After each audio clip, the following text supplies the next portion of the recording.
In this video, I'm going to be telling you the new and improved story of Eyeless Jack. I'll also be redrawing an old artwork I did in 2017, so it's 3 years later, and I want to see how much I've improved, if I have at all.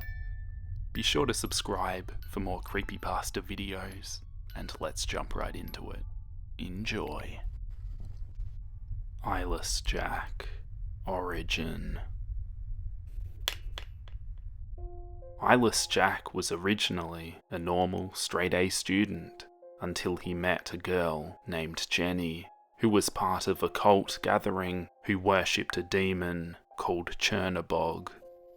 Jack involuntarily was made the sacrifice to be a son of Chernabog, and in the process he had his eyes ripped out, which left him with mere gaping black holes that secreted a black liquid.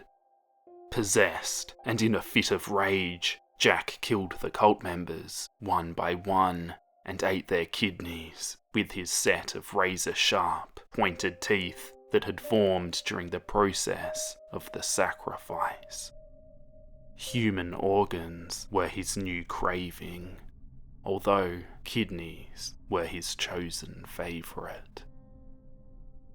Thus, the terror of Eyeless Jack had begun.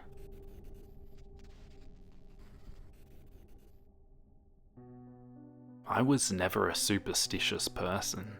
I didn't believe in black cats, bad luck, ghosts, or any of that paranormal stuff. But I do now, and I can tell you it's because of one very good reason, and I call him Jack. I had a brother named Edwin who was several years older than me and lived on his own. My parents planned on moving due to my father's new job, so I asked them if I could live with Edwin until I finished up school. They decided it was fine, and my brother was cool with it because we didn't really get to see each other very much. The first week flew by. I went to school, football practice, did homework and hung out with Edwin. Then, one night, I heard a rustling just outside my window. Too tired to get up and investigate, I assumed it was some kind of animal and went back to sleep. My brother lives close to the woods, so I figured this would be a logical explanation. When I mentioned it to him the next day, he agreed. "Raccoons come by a lot to scavenge for food. Don't worry about it, Mitch," he told me. I then went on about my day and thought nothing of it. That night, I heard a noise again. This time, I heard a struggle by my window. I stayed in bed until I heard the faint screeching of my window opening and a thump of something landing in my room. At this point, I bolted upright, reaching for my pocket knife I kept in the drawer of my bedside table. Upon surveying the room, however, I found nothing. I tossed and turned the rest of the night, eventually falling into a restless sleep.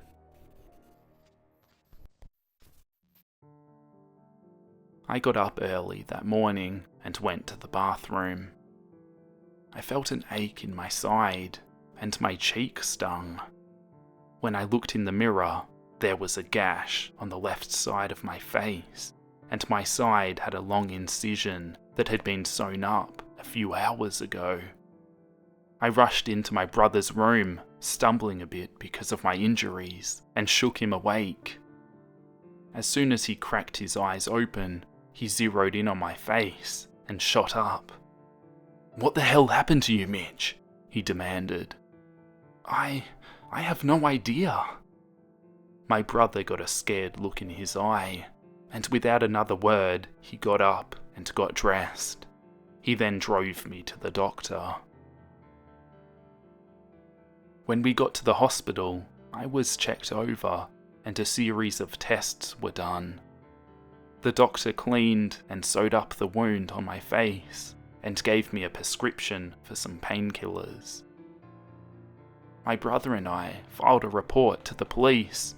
They had little to investigate. A few days later, the doctor called with the test results.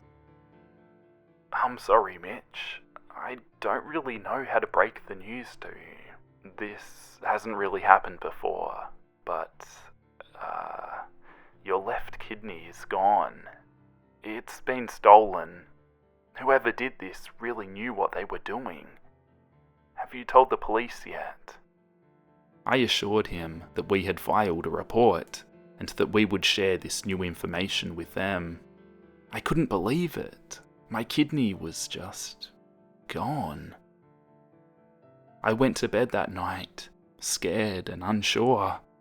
Who would do this? Why? How? I fell into a fitful sleep.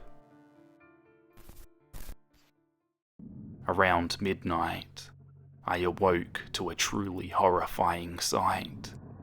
Above my head, someone was leaning over me. It wore a black hood. His face was covered with a dark blue mask. There was no nose or mouth, only two huge empty eye sockets. From these sockets dripped a black, inky substance, like thick tears. Frozen in shock, the only thing I thought was evidence. So I snagged my phone off the table and snapped a picture. The flash seemed to anger the creature, and he jumped on me, ripping at my chest. We struggled, and I eventually kicked the thing in the face, giving me just enough time to escape. I ran out of the house to the nearest bus stop. When I realised I wasn't being followed, I flopped down on the bench and passed out. When I woke up, I found myself in the hospital. The doctor from before, Dr. Samuels, was standing over me, checking my vitals. "Mitch, you're awake. I'm not sure what happened to you, but someone found you all bloody on the bench at the bus stop and called the police. They brought you to the hospital. You're okay, except for a few cuts and bruises. But your house, it was a mess." Before the doctor could say more, a police officer came in. "Son, you're going to have to come with me as soon as possible." The doctor looked at me sympathetically. "Let me get your clothes and fill out a prescription for some more pain pills." He turned to the officer. Then he should be good to go.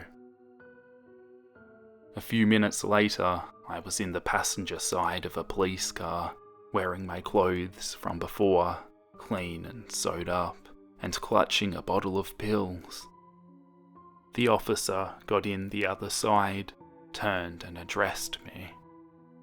"When we got the call and investigated, we recognised you and knew something was going on at your house.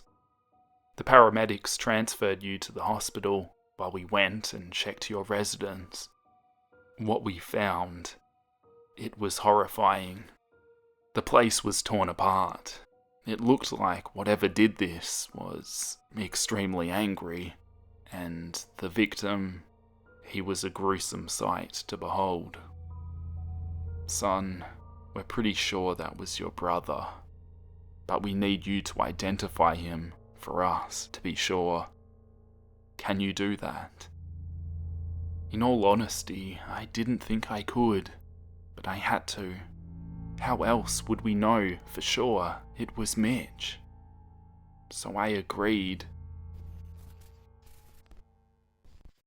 When I entered my brother's home, it was just as the police officer had described. That thing was furious that I had gotten away. I looked in my room and saw my cell phone. "Can I take that now?" I asked. "I don't see why not. Now come, he's in here." The officer led me to my brother's office.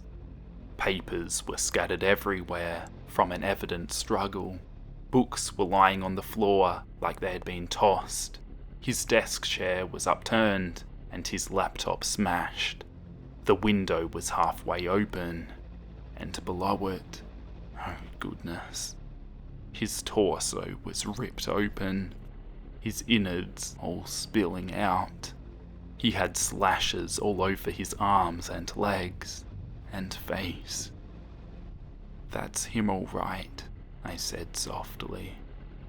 I then turned away and cried into my arm. He was so close to escaping. All he needed to do was open the window a little further and jump out. That was it. I wiped my eyes, and then something caught my eye. It was almost completely under my brother's desk. It was a half-eaten kidney, covered in a black, inky substance. I leaned over and vomited. The officer quickly led me out of the room. "Don't worry about it, son.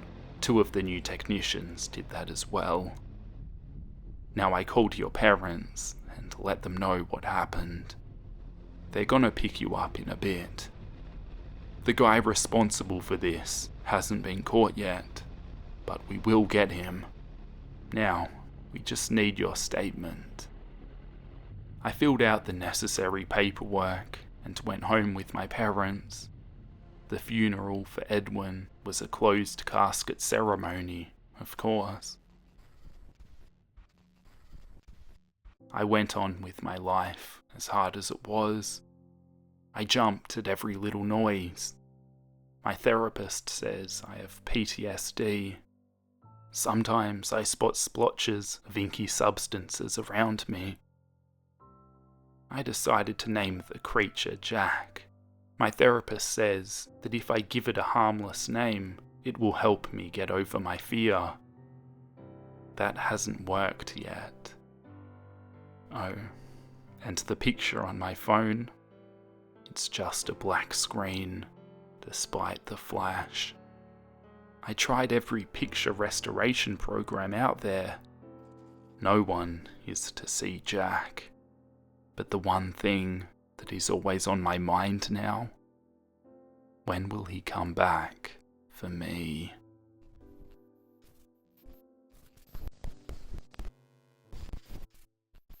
This video was made possible by my patrons. Thank you guys so much who choose to support me over there. I really appreciate it and it makes a big difference for me. So thank you so much. Anyone who wants to help support me, go check out my Patreon. You can also check out my second art channel where I upload lighthearted art content, or check me out on Instagram. I'll catch you guys in the next video. Like and subscribe.